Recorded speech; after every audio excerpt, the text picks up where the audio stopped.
This is distances number 6, and the problem is that there are two poles which have different heights, and they need to be 20 feet apart.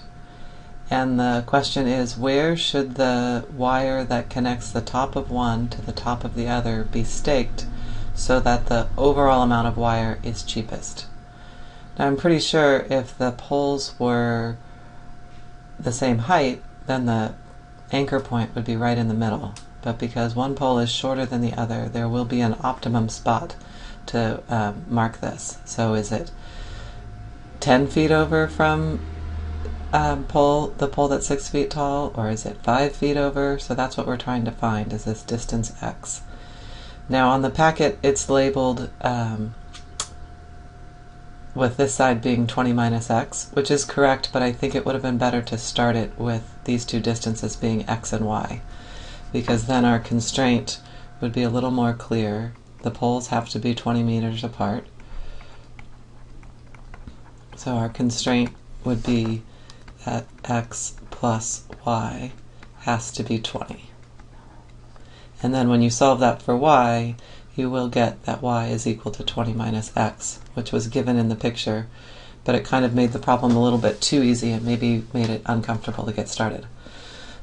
So you want to minimize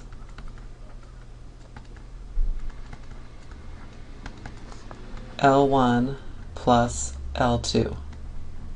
You want those two distances to be as small as possible, and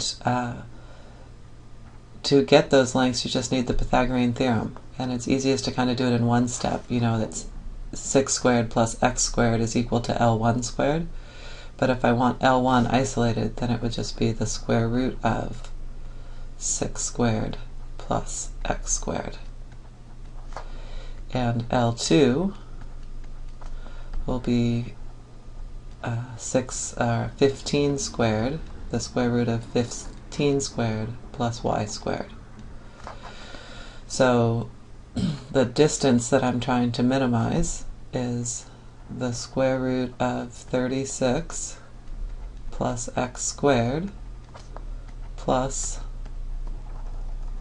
the square root of 225, which is 15 squared, plus and then I can go ahead and take out the y and put in what y is equal to, which is 20 minus x squared. So that's the function I'm working with, trying to minimize, and the next thing to do is put it into the calculator and get the graph of it. But we would like to have some idea of what the window should be, so if we guess a value for x, I'm going to say maybe 7. X is 7, then y would be 20 minus 7, so 13. And then you can use this formula to find your distance, or you can just kind of use the Pythagorean theorem to find your distance. So if this was 7, then L1 would be the square root of 6 squared plus 7 squared, and if this were 7, then this would be 13, and the square root of 13 squared plus 15 squared. So let's try that. The square root of 7 squared plus 6 squared is equal to 9.21, and I want to add to that the square root of 15 squared plus 13 squared. So about 29. So I'm doing that because I want to know a typical window for this problem. So this comes out to be about 29. Can't remember what it said. So 29 dot dot dot. And this is the overall distance. And so this is x, which represents this x, and this is distance, which is L1 plus L2. So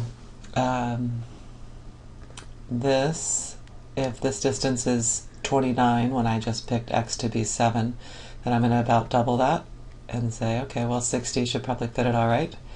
And when x is 7, I got that 29, so I'm going to double that, maybe put it out at 20. You could probably get away with 15. I don't know, I'm just picking a nice round number there. So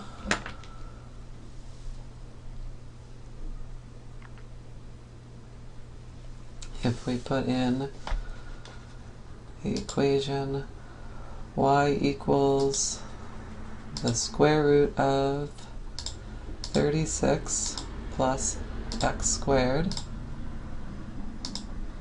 plus the square root of 225 plus 20 minus x squared, and another parenthesis to close this parenthesis.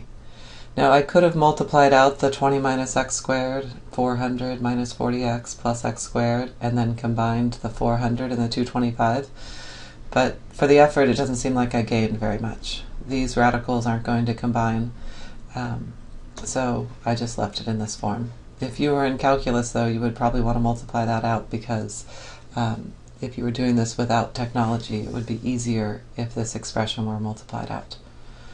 Alright, so then the window we said was 0 to about 20. I think that 20 is actually too big, but we'll go ahead and do it anyway. And then 0 to, what do we say, 60? And we can scale by tens.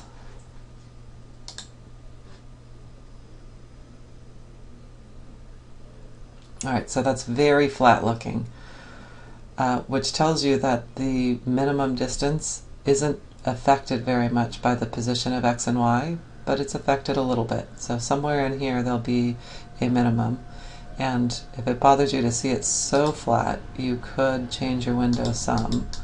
Could make this more like 40 and make this more maybe 15. I'm not sure this will help. Still pretty flat. So second, calculate value, no, minimum. Move to the left of what the minimum is. And move to the right.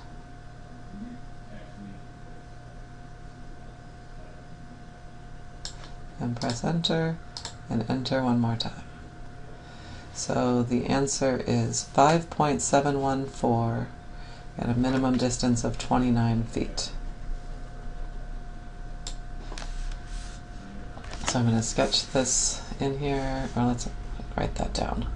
So when x equals 5.714, I'll figure out what y is, and the distance is 29.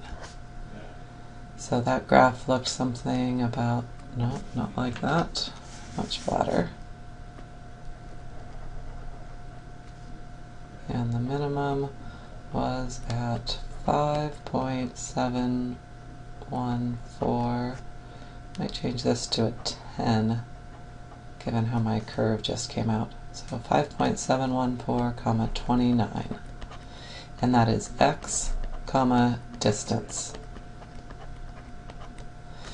And the y is just equal to 20 minus 5.714,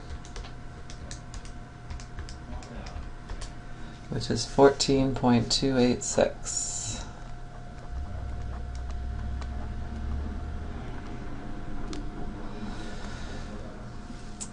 So that means that if you place this post such that the x is 5.714 and the y is 14.286, then the wire that connects the top of this pole to the ground and then the ground to the top of this pole will be 29 meters long, and that is the shortest you can get it.